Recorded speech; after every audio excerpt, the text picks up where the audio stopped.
Ер нь бол Шамбалын орныг бол монголчууд бол бүгдээр л мэднэ. Энэ бол хийсвэр ингээд юм өсөөллийн ертөнц гэж үздэг. Гэтэл зарим нэг эрдэмтдүүд бол бүр Шамбалыг бодиттой ертөнц миний хаа нэг газар байгаа гэж үзээд тэгээд хайгаад явсан гэдэг тохиолдол хүртэл байдаг.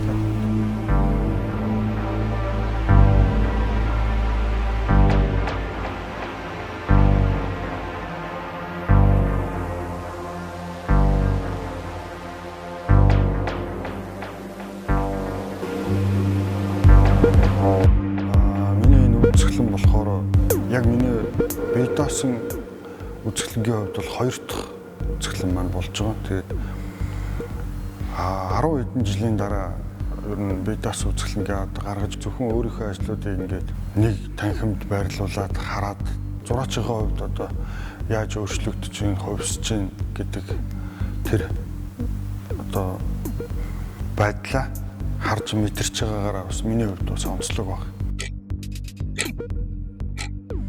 Ер нь 10 жилийн миний одоо хувьссан тийм явцал харагдаж байгаа юм л да.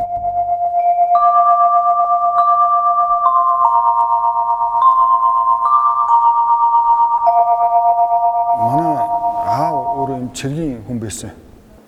Тэгээд би бол хүүхэд байхдаа ингээд цэргийн ангийн хажууд л тоглож өссөн байхгүй. Тэгээд цэрэг ах нарын тэр одоо ингэр дээр байгаа тэмдэг ч юм уу малгаан дээр байгаа таван хушуу гэдэг цэргийн ингээ хашаа машаа тэр чинь ингээл хаас аюул юм том таван хушуу тиймэрхүү дүрс их байдаг байсан. Хүүхэд насны маань дурсамжийн нэг хэсэг байхгүй. Тэгээ тэр надад мэдээж гоё харагдчихсэн тэр үедээ. Тэгээ яг би зүгээр тэр дурсамжиндаа байсан тэр одоо дүрсийг таван хушууны дүрсийг бүтээлүүдэд их ашиглахыг боддог. Тэр бол миний дурсамжин дотор байгаа зүйл бол хизээч одоо тийм буруу муу ч юм уу тийм зүйл юм санагддаг.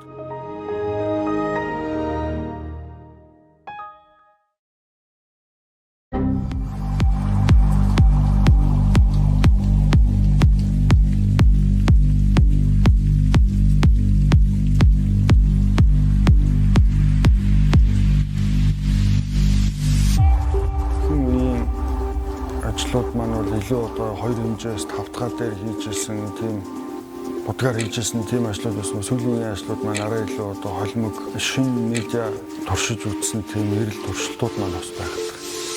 Өмнө нь одоо урлаг болно гэж бодож хийгээгүй эд зүйлс дотор байгаа. Урлагт байдаг тэр элементүүдийг би олж өөрийнхөө нэг арга ажиллагаатай хослуулъя гэж бодсон. Яг үүндээ бол урлаг бол маш олон зүйл дээр байдаг амьдрал дээр. Жишээ нь одоо энэ компьютерийн процессор байна. Энэ дотор байгаа тэр эд анги тэгэл тэр гаргасан нүх тэр маш сонирхолтой юм бүтцүүд байгаад байгаа энэ дотор байгаа. Тэр нь надад их таалагдаад тэгээд тэр утгаараа бол энэ үзэсгэлэнгийн ялангуяа сүүлдийн сайн ажлууд бол яг дан ганц миний бүтээл гэж хэлэхэд нөгөө учир дутагдaltaй. Өмнө нь өөр нэг хүн өөр зориулалтаар хийцэн байсан тэр сонирхолтой деталуудыг өөрийнхөө арга ажиллагаатай одоо сүлж хольж хийж байгаа гэсэн.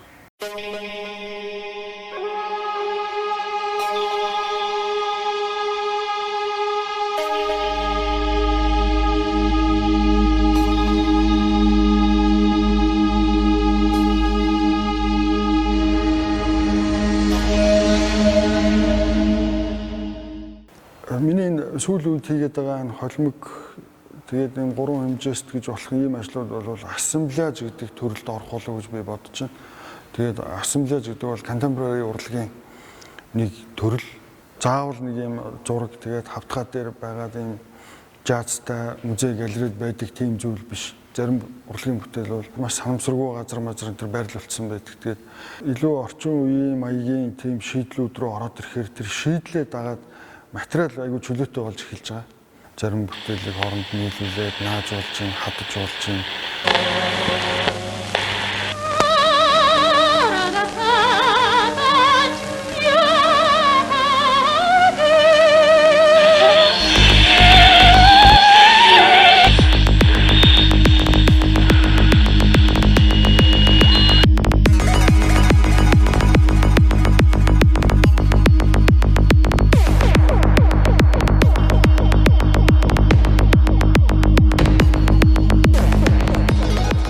дээш доош нь харуулж үлгэж болж байна. Тэр нэг юм эрх чөлөөтэй маягийн сонголтууд их болцоотой байгаа нь бол надад таалагдчихлаа.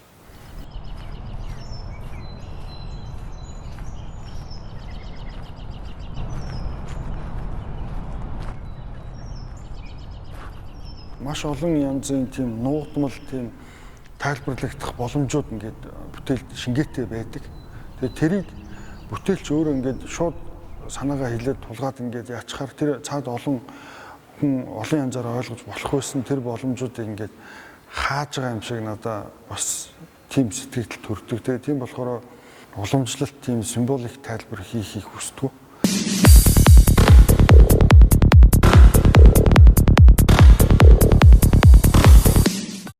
Энэ миний гудамжинд гээд энэ миний нард байгаа том ажил байгаа. Би нэг 2 жил хэртэ хийсэн. Гэхдээ яг зөвхөн 2 жил өдөр шөнөгөө дандаа суусан гэхгүй л дээ.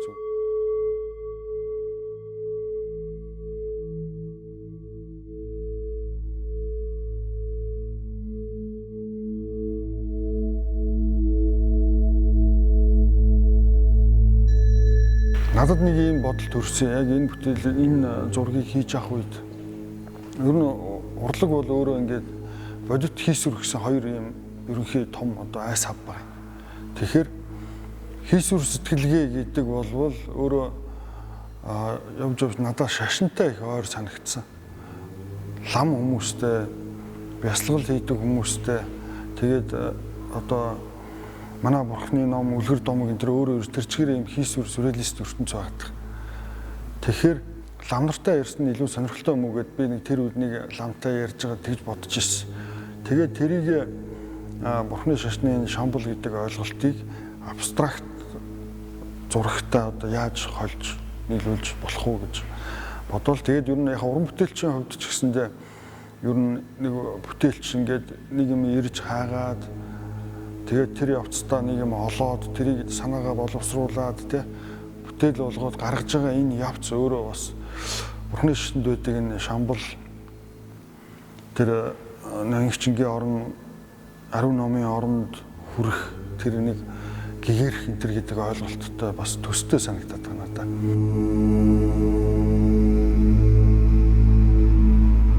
Ер нь сүүлийн 10 орчим жилд хийсэн ажлуудаасаа жоохон шилд сонгоод тэгээд нэг 30 орчим бүтээл ажил баг.